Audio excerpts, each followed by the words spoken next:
My name is Charlene Janson. Today I would like to show you how to make wicked cupcakes. It's a neat little Halloween recipe I found on the Food Network online, and it would be one that would be fun to make with your kids, and definitely would be a big hit at any class parties or Halloween get-togethers this year. So what we first should do is prepare the oven, make sure it's set at 350 degrees. We will prepare our batter, which I already started to do. We want to make sure to get all of the lumps out, air pockets, so forth. And we will go ahead and fill each muffin cup with 1/2 a cup to 3/4 a cup of batter. Give or take a little more, a little less. I like to actually add a little more so I can get my cupcakes a little more plump. If you want to make sure that they are cooked all the way through, you can insert a toothpick into the muffin top and it should come out clear. And these are done. Once we have our cupcakes baked, we will go ahead and cool for generally about 20 to 30 minutes. And if we should not cool them, then when we frost them, the frosting can slip and slide everywhere and it'll just be a big mess. So on from there, we will come over to our decorating table, which I already have a few examples laid out here.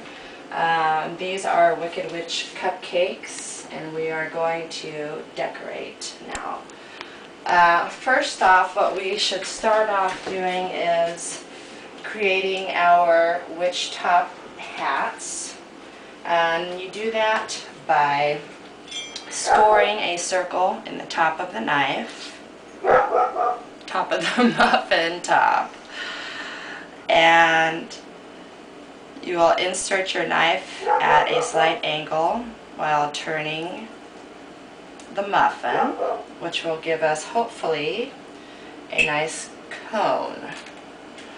And actually you could go ahead and use your fingers to mold it if you need to get more of a triangular cone shape here. And voila! So our next step would be to fill our space with icing, in which case I've already done here.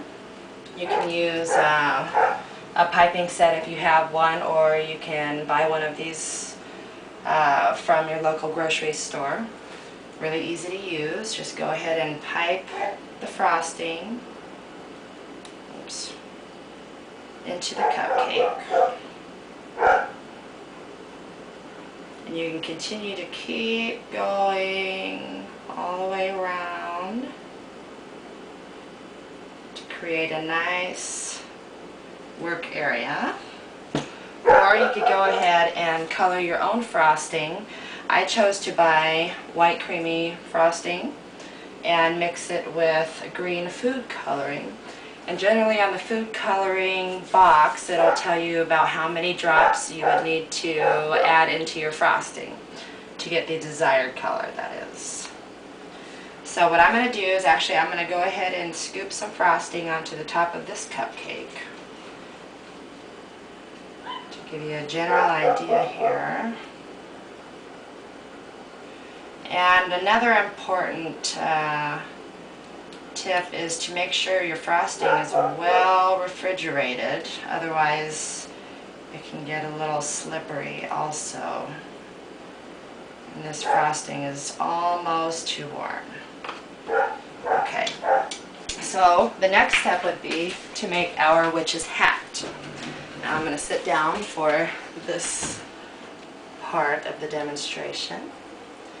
And generally you would want to use a chocolate wafer cookie. However, I used Oreo cookies and just separated the one side that I could set up on top, like so. And then we will add 1 dot of frosting to the top of the cookie. Grab our cones here. Use this one here. We'll set our top of the cookie And what I like to do is go ahead and follow the rim with frosting.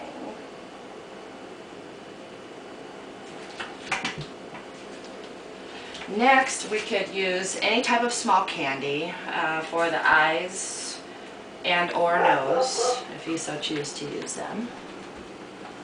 Just enter or insert each there. And if you like, you can use dots. And what I've done is actually cut one in half for the nose.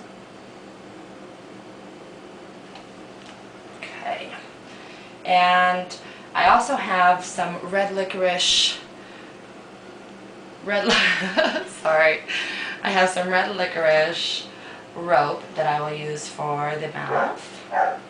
And a neat idea that I actually made is a broomstick, because I found that this didn't really look too witch-like for my taste.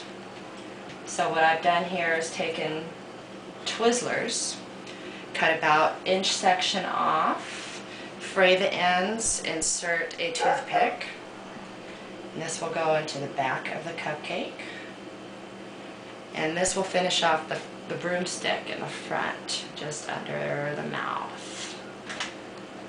We can take also some coconut flakes, drizzle around the top of her hat, and there you have a wicked cupcake. The recipe should yield about 24 cupcakes a batch, and you definitely want to make sure that you refrigerate them as soon as possible to keep any melting or flattening to happen. And you can also find this website again at www.foodnetwork.com. Thank you.